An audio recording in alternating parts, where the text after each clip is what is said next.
went to my doctor for a routine checkup, and she insisted on doing some blood work just to check on me and see how my health was, and come to find out that I was like 1 point away from being a diabetic.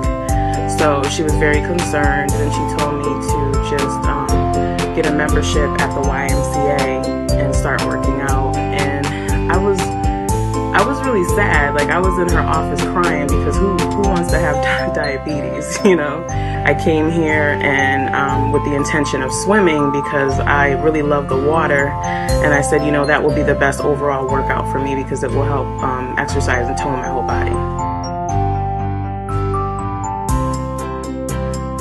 When swim coaches came and actually saved my life, he came, dove to the bottom of the water, and he rescued me at the bottom of the pool, and it's a moment that I'll never forget. So when I started swimming initially, I began in the kiddie pool.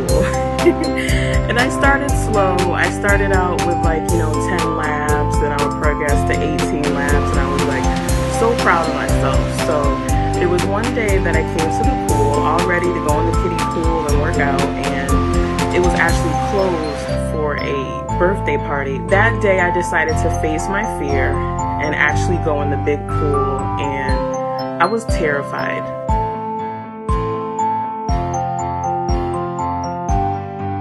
She just really helped me. She was very supportive, and I explained to her that me facing this fear was a really huge step for me because growing up, I was actually molested as a child, and studies show that sometimes women that are sexually abused, they actually put on weight purposely and subconsciously to kind of like cover up that shame and maybe not be as desirable because they don't want to, you know, be further abused.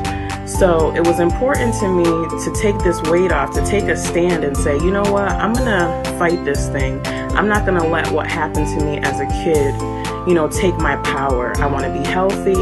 I wanna get rid of diabetes. I believe that I have a strong destiny to really just empower people and encourage people.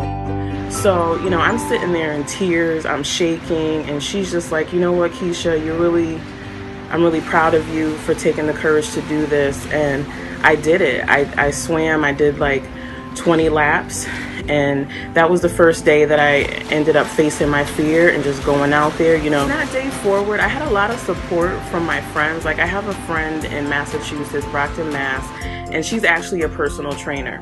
So when I would do my posts on Facebook and check in at the Y, say that I was swimming, facing my fears, that kind of thing, she actually challenged me, and she said, I want you by November 14th to swim 80 laps. And I'm like, 80 laps? Are you kidding me? And she said, by November 29th, I want you to swim 100 laps. And she said, if you do this, the more laps you swim, the more that fear will go away.